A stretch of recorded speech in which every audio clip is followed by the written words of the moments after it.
Hello, my name's Bronwyn. I'm from Kangaroo Books, and today we are here with Steve Morton to talk about his book Australian Deserts and Photography by Mike Gillam. Hi Steve. Hello. Lovely to have you here. Oh, thank you. Good. So just tell us a little bit more about your book.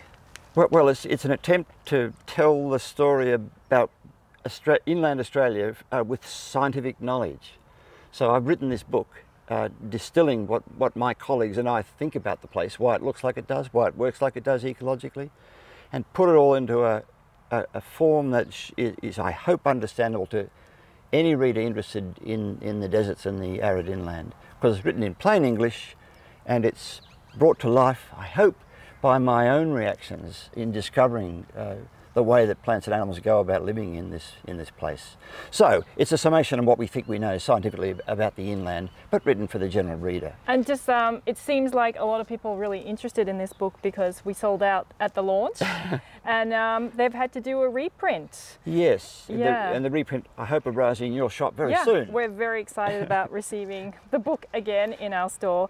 So tell me, Steve, how long did it take you to write the book? Yeah, well, at least 6 years. And in fact, I've been working on it in my head probably for 30 years. But 6 years of labour, yeah. Yeah. Not that it's work. It was just a lovely experience summarising down what we think we know and trying to write it in such a way that anybody can understand it, not just scientists and people with technical backgrounds. Yeah. So what prompted you to actually write this book? Well, the desire to tell the story that is so evident in what ecologists know about the inland and translate it for all Australians who should be able to know about this place if they're interested. See, I was employed as a scientist for 30 years in CSIRO, and all the work we've done is now represented in my summation of what it is that makes the place tick. Yeah. And there's some really beautiful photography in here, and you and Mike obviously chose the photos together. What was your process or thinking behind how you chose those photos? Well, Mike's photos are so superb in themselves that they tell their own story if you want to follow them through the book. Some of them are quite lyrical. They're not just representations of factual information. Some are, but others try to get into the spirit of the place. So the text and the images sort of bounce off each other if the reader is really interested in following that. And Mike's sequence of images that just flow through the book beautifully. I think they're superb. And the thing about them, Bronwyn, is that they represent this long, patient investment in the place. That they speak of a photographer who's lived here for decades and knows it intimately.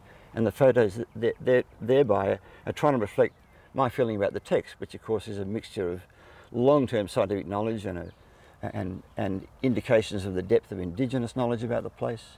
So the two things, that the story and the pictures, bounce off each other. Yeah. Yeah.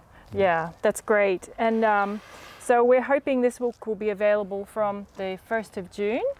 At Kangaroo Books and all good independent booksellers around Australia.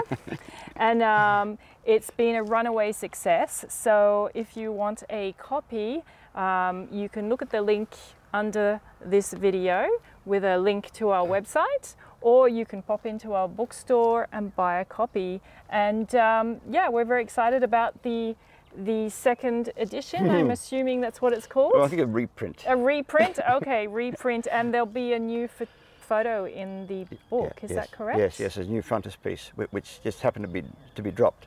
Mike will be pleased to see that there, because it's one of his most beautiful images. And I won't tell you what it is. Okay, well, we'll keep it a surprise for everybody. Yeah. So thank you, Steve, for telling us a little bit more about your book, and we look forward to having it in our store once again. Thank you. So thank you. Yeah, good on you, Bronwyn. Thanks. Yep.